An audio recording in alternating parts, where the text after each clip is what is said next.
এইজোপা হ'ল ধতুৰা গছ। ইয়াৰ ফুলবিলাক বেছ ডাঙৰ আৰু দীঘল চোঙা আকৃতিৰ হয়। ইয়াৰ ফুল আৰু গা গছৰ অনুসৰি 3 প্ৰকাৰৰ ধতুৰা গছ পোৱা যায়, যেনে বগা, বেঙুনীয়া আৰু নীলা বা ক'লা ধতুৰা বুলি কোৱা হয়। এইজোপা ধতুৰা গছ ইয়াৰ ফুলবোৰ বগা দেখিছে, কিন্তু এই ধতুৰা গছজোপা মাৰ্চ মাহত ইয়াৰ ফুলবোৰ নীলা হয়। গতিকে আপোনালোকে এই ফুল ব্যৱহাৰ কৰি বিভিন্ন দৰৱত ব্যৱহাৰ কৰিব পাৰিব। সাধাৰণতে দৰৱৰ কাৰণে ক'লা ধতুৰাবোৰ গুণ বেছি। ইয়াৰ ফল ঘূৰণীয়া আৰু গাত সৰু সৰু কাঁইট থাকে, আৰু দৰৱত ধতুৰাৰ ফলবোৰ ফুলো ব্যৱহাৰ কৰা হয়, পাত ব্যৱহাৰ কৰা হয় আৰু শিপা ব্যৱহাৰ কৰা হয়। ধতুৰাৰ ফুল আৰু ইয়াৰ গুটি যদি শিৱ পূজাত ইয়াক ব্যৱহাৰ কৰা হয়, তেনেহ'লে শিৱ বাবা অতি সোনকালে সন্তুষ্ট হয় বুলি হিন্দু ধৰ্মত লোকবিশ্বাস কৰে।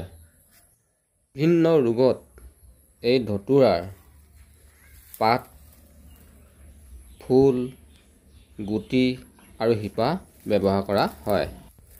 ধপাতৰ ডাল পাতেৰে সৈতে শুকুৱাই গুড়া কৰি লৈ চিলিমত ধপাত খোৱাৰ দৰে ধূমপান কৰিলে প্ৰবল শ্বাস-প্ৰশ্বাস নিৰাময় হয়।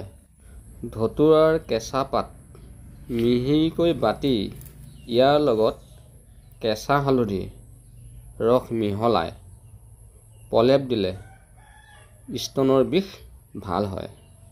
ধতুৰা পাতৰ ৰস ঘঁহিলে চুলি সৰা প্ৰতিৰোধ বাঢ়ে। ক'লা ধতুৰাৰ পাতৰ ৰসত সমানে গুড় লৈ অলপ গাখীৰ আৰু ঘি মিহলাই খালে বাত বিষ প্ৰতিৰোধ বৃদ্ধি পায়। এই ধতুৰা পাতৰ ৰস চুলিত সানিলে ওকণি আৰু ছালত ওকণি নাশ হয়। ইয়াৰ শিপা সাধাৰণতে কেঁচা গাখীৰৰ লগত বাটি খালে সৰ্প বিষ নাশ কৰে। এই ধতুৰা পাত খুন্দি গুজ্জদাৰত প্ৰলেপ দিলে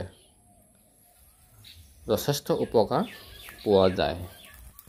ধতুৰা পাত আৰু ক'লা নিমখেৰে বটি অলপ গৰম কৰি লেপ দিলে ফুঁহা বিষ নাইকিয়া হয়।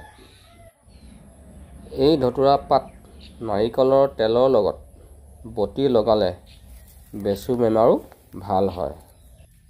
বন্ধু বান্ধৱীসকল, এই ভিডিঅ'টো চাই কেনেকুৱা পালে মোলৈ লাইক আৰু কমেণ্ট কৰিব। লগতে বন্ধু বান্ধৱীলৈ শ্বেয়াৰ কৰি দিব।